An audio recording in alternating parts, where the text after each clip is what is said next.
আসলে আমরা এখন মানসিকভাবে বিধ্বস্ত। আমরা এখন অনেক বিষয় আমাদের স্মৃতির কোণা থেকে হারিয়ে গেছে, তারপরে এগুলা রিকভার করতে হবে।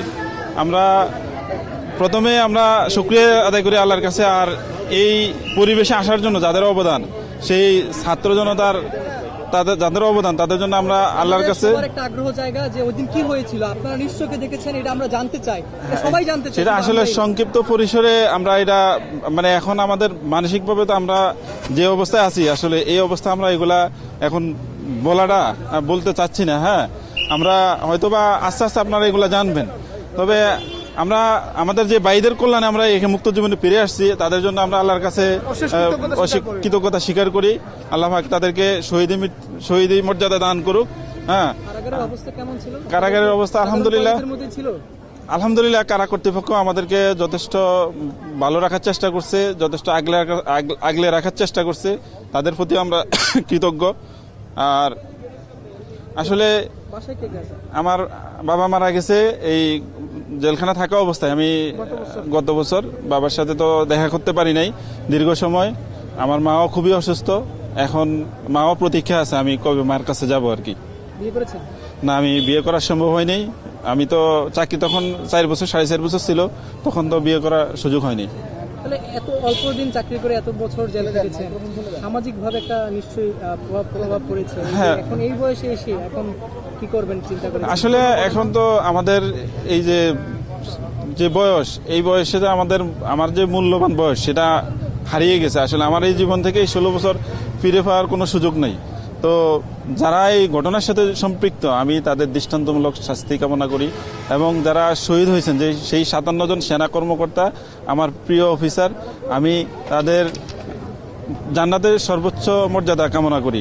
হ্যাঁ, মামলায় জামিন পেয়েছেন, কিন্তু মামলাটা তো রায় পর্যন্ত যায় নাই। এই মামলায় আরো আপনারা ভোগার কোনো সম্ভাবনা আছে কিনা, আরো ভয় আছে কিনা, শঙ্কা আছে কিনা যে এই মামলায় আপনাদের আরো কোনো ক্ষয়ক্ষতি বা কোনো রকমের আছে কিনা? আমরা বিশ্বাস করি যে আমাদের বিরুদ্ধে যে ষড়যন্ত্র হয়েছিল, সেই ষড়যন্ত্রর যে পরে এখন যে দেশের পরিবর্তন হয়েছে, এই পরিবর্তনে আমরা মনে করি, আমরা বিশ্বাস করি হয়তোবা ন্যায় বিচার পাবো। এটাই আল্লাহর কাছে আমরা কামনা করি এবং কর্তৃপক্ষের কাছে কামনা করি।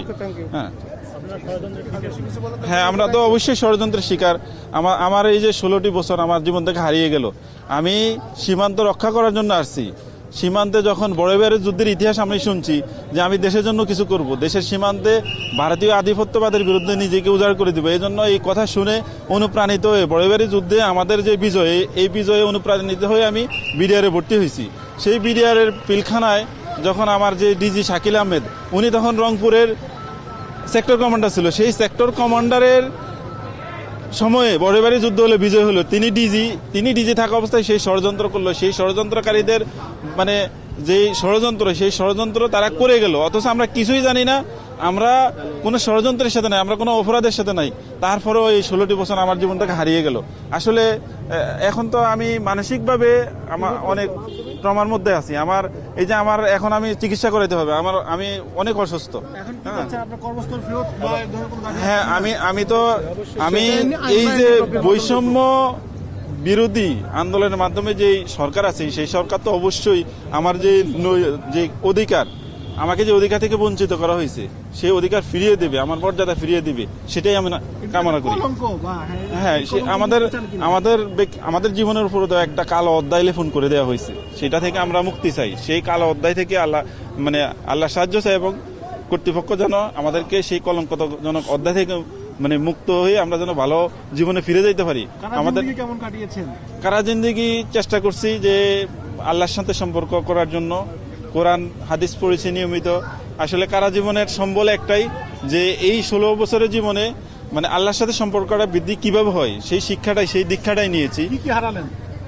আমি আমার জেলখানায় থাকা অবস্থা, আমি আমার বাবা মারা গেছে, বাবাকে হারালাম, অনেক আত্মীয় স্বজনকে হারালাম। আমার মা এখন অনেক অসুস্থ, খুবই অসুস্থ।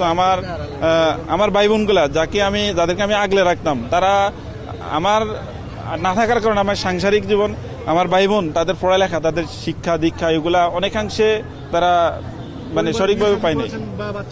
না, আমি বিয়ে শাদী করার সুযোগ হয় নাই। আমার তখন তো চাকরি কম ছিল, বিয়ে শাদী করার সুযোগ হয়নি আমার। ঠিক আছে, ওকে, থ্যাংক ইউ। আমার নাম সিপাহী মোহাম্মদ শাহজাহান হোসেন। আমার দেশে বাড়ি নোয়াখালী সদর। একটু আপনার Okay, সঙ্গে thank you. একটু একটা জিনিস জানতে, অনেকে একটা জিনিস দাবি করেন, না, না, ভুলে একটা যে একটা দুটো জিনিস কথা দাবি আলাদা করেন যে বেরিয়ে গেলে এই সমস্যা। ক্ষেত্রে আচ্ছা, এই যে কথা ঘটনাটা বলবো। ঘটেছে এখানে ভারতের একটা সম্পৃক্ত রয়েছে এটা দাবি করেন অনেকে। আপনার কাছে কি এই বিষয়ে এই বিষয়ে আমি এখন মানসিকভাবে খুব ট্রমার মধ্যে আছি। মানে এই যে আমি এখন আমার যে অভিব্যক্তি, আমি আমার মায়ের কাছে কখন ফিরে যাবে, এখন আসলে আমার কথা বলতেছি যে কথা তো আমার গোছালো হবে না।